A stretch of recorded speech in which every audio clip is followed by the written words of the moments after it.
As we get into the old town, as they call it, the central part of Mazatlán that was colonized by the Spanish and the French, you can see their influence on the architecture here. This is distinctly North American, but it has a European feel to it. Of course, the coloration, the tiles, that's all Mexican, with some Spanish influences on the shapes. And you get places like this, it's a one of a kind, all hand painted, tile around it. You have the bars, somewhat for decoration, also for security. This is Old Town Mazatlán.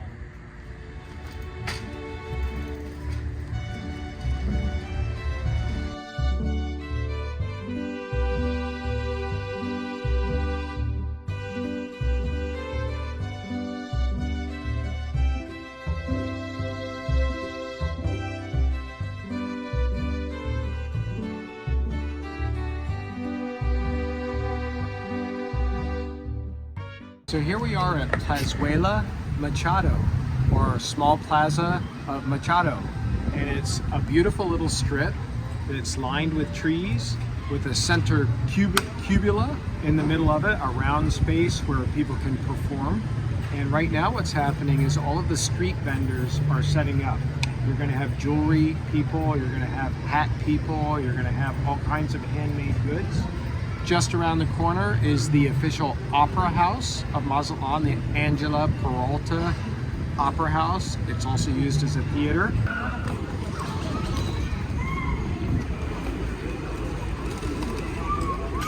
So we're gonna have a little fun here with the pigeons. I got some seeds.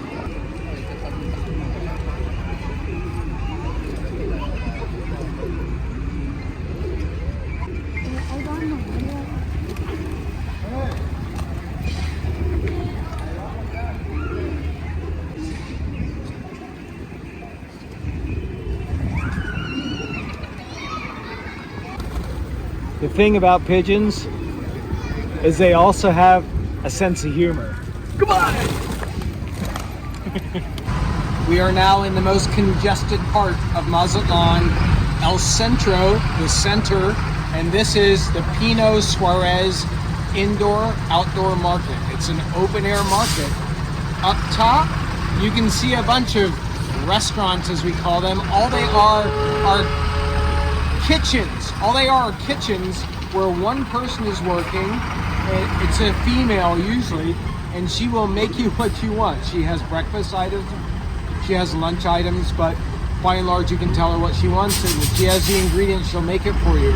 And when ships come into Mazatlán with crews, sometimes the entire crew will rent out one of these restaurants so that they can make a dinner in their own cuisine for their crew. Japanese crew members who come in, for example, they like to make sushi up there. So we're going to go inside the market. We're going to see some of the produce that you can see here in Mazatlán. It's a beautiful, colorful market. Let's go.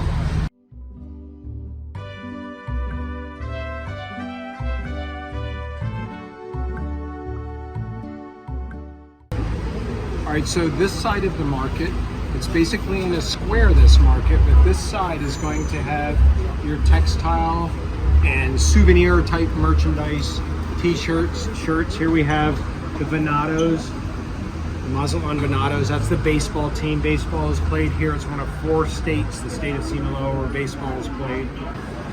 Look at the coloration inside of here, both the signage and also the goods. All these fruits here, look how fresh they are. This is an orange. It's not like the orange you get in the US with a perfectly orange uniform color. This is going to be blotchy, this orange, but once you cut into it, you will not be disappointed. It's so juicy you can't imagine. The weight of that orange is just so heavy and full of juice. And that same principle goes for all of the produce here, the purple onions, the cucumbers, the limes, the potatoes, the bananas, the grapefruits. I don't even know what that one is. You see nuts in the background. Mazatlán and Sinaloa are full of almonds and cashews, peanuts. They're all grown down here. These apples are going to be imported, right? This is actually a food stand that the average Mexican citizen shops at. So they want access to apples just like in the US we want access to Mexican avocados. So these are imported probably from the state of Washington. Over on this side here, this stand is your dry goods and sundries. You see all kinds of spices and sauces that you won't normally see in the US. These are all different hot sauces, all different variations, all fueled, if you want to look at them that way, by the chili pepper. That's what makes sauce hot. And natural honey is here. These are examples of what you can get at this stand. All right. So this is how you buy goods in the Mexican market. This is a beautiful mango. Once you get inside of this, it is so sweet. It's going to have yellow meat. They are not produced all year round. They just happen to be in season right now. And you take your goods and you hand it to the guy, and he's going to weigh that. And he's going to ask you if you want anything else, and I'm going to say no. And then he's going to tell me how much.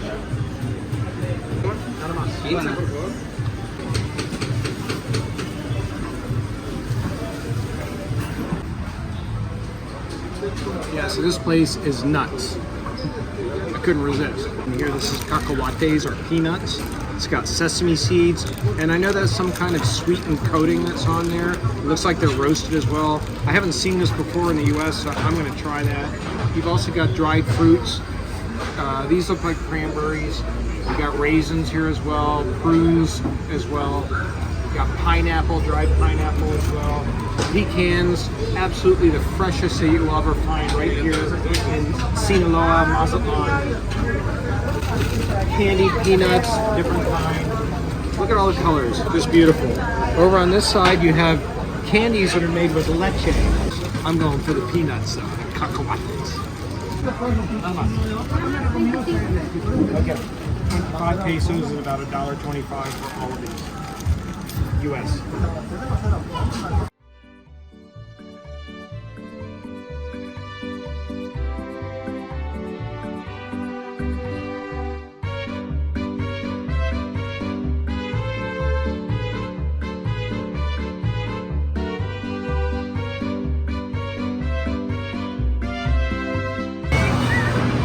So we are now in the butcher section of the market. They're starting to close down. It's getting towards the end of the day.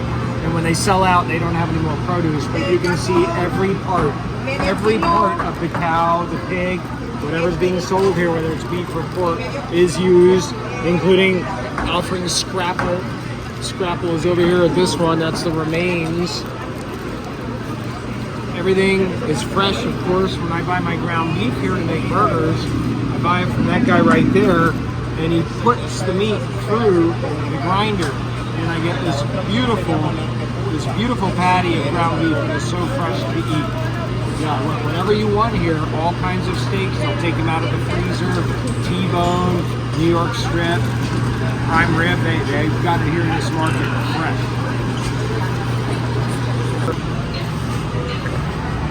All right, so like I said about the meat, the market's starting to close down. That includes the fish as well. Normally you'd see so many more varieties of fish, but what you can see here still will show how fresh the fish is. We're gonna walk past it. Take a look at the glistening fish. That's how you can tell the fish is fresh.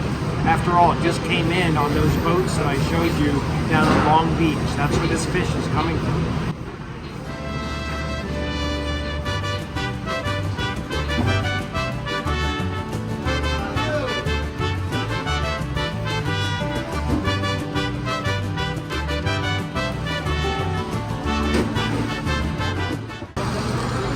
One of the things I love about shopping at the Pino Suarez Market, El Mercado, the market here in Mazatlán, is you don't have to buy pre-set packages of goods where you're buying 6 of them to get one.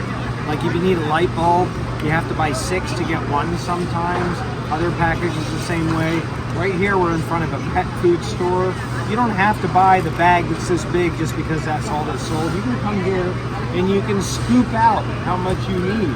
Dog food, cat food, they will weigh it for you, and then you take it home and you feed your animal. You're not buying extra, you're buying exactly how much you need.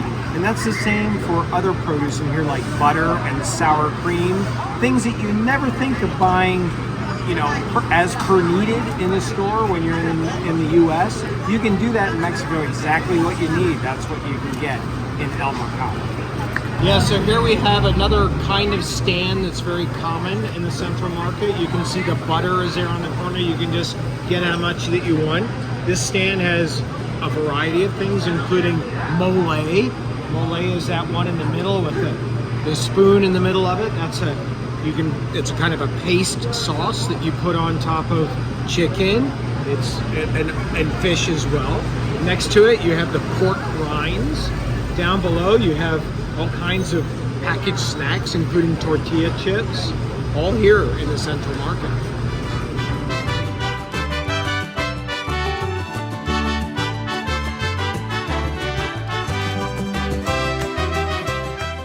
We're leaving the Central Market now. Like I said, this is the busiest part of town. You got to have your wits about you and keep looking around. Not that you're going to get pickpocketed or anything like that. It's just that there's so many people. Now, again, in keeping with Mexico's fresh fruit as snacks kind of thing, here you have a licuado stand and you have delicious drinks made from strawberry or pineapple. And they sit there in those jugs and the ice and they stir them every once in a while. And then when you get one, they ladle them out for you.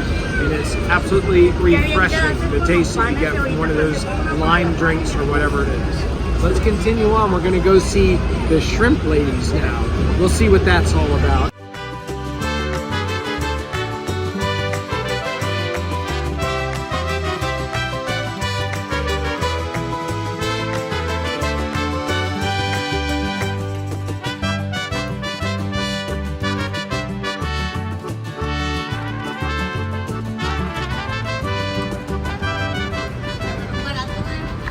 Camarones, mujeres, or mujeristas, and these are the ladies that sell the shrimp that is harvested in Mazatlán and outside of Mazatlán. I haven't said much about shrimp, but shrimp is maybe the main export and maybe the main kind of seafood that Mazatlán is known for. You can get so many kinds, as you can see from right here at this stand, that the shrimp ladies have. You got small ones, big ones, and shrimp are so expected here in Mazatlán that when shrimp are not being harvested in the ocean, because they have shrimp seasons as well, shrimp are being harvested inland here. They have estuaries where they have shrimp farms, and the shrimp are harvested inland and then brought here for sale. You also find scallops here, octopus, crab, all kinds. There's some squid right there. The pink is the octopus. Octopus has to be made very special. They make it here by freezing it for 6 months. That's what breaks down that connective tissue and makes it so good here. It's one of the few foods that I've ever heard where you actually freeze it to cook it, you know what I mean? And here we have yet another way to prepare shrimp. This is a process that was introduced by the Chinese when they came to Sinaloa and went up into the mountains and established a trade route to North America. They came through Mazatlán and they passed on this tradition of drying out shrimp so that you can transport it. You don't need to refrigerate it. You can take it with you and eat it as a snack. Very salty, also very good and tasty.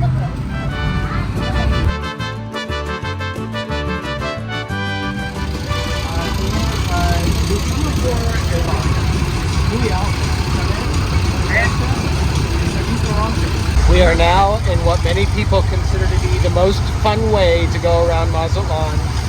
We are in a vehicle called a pulmonía, which is Spanish for pneumonia, because it's an open air vehicle that at night can get quite chilly.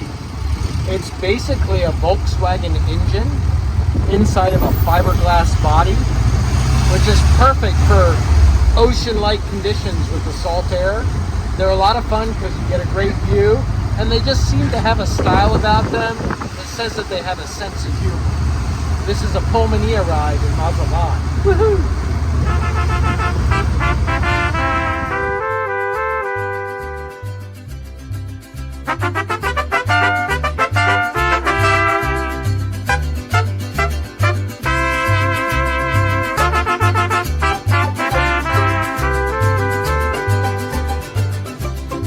So we're here at one of the most spectacular vistas you can find in Mazatlán. We're sitting high atop a little mountain, and right now we're taking a look in this direction at why Mazatlán was founded.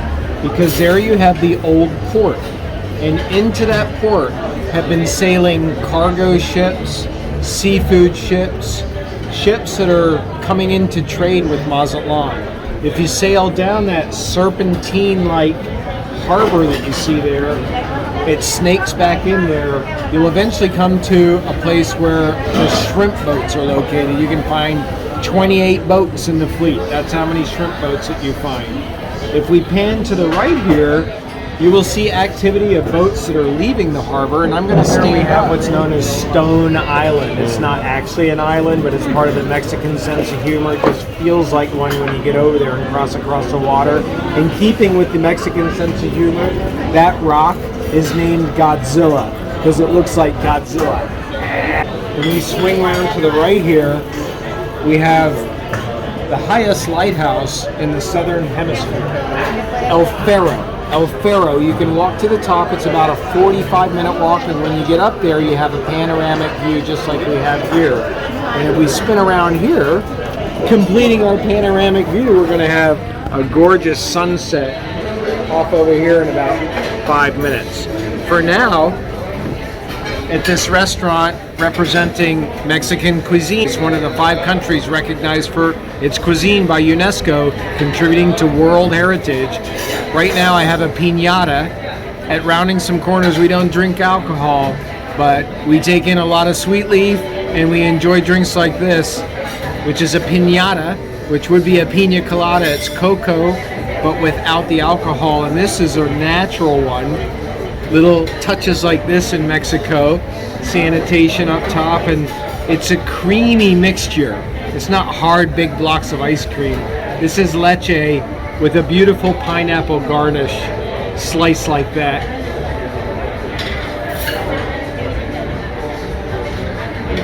It tastes as good as it looks, and you don't have that crystalline sugar taste like a mix has been added.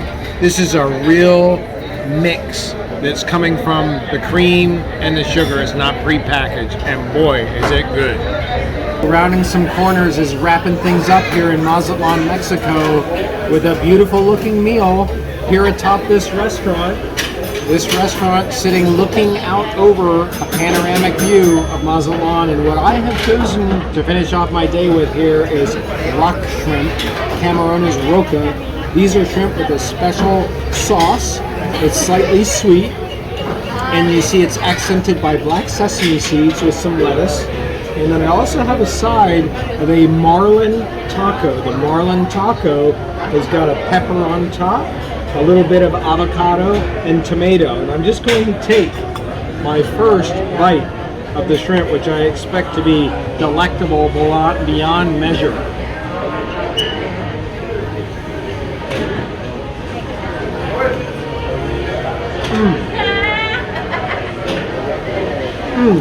I can't tell you how fresh that shrimp is. When you bite into it, it just snaps right off.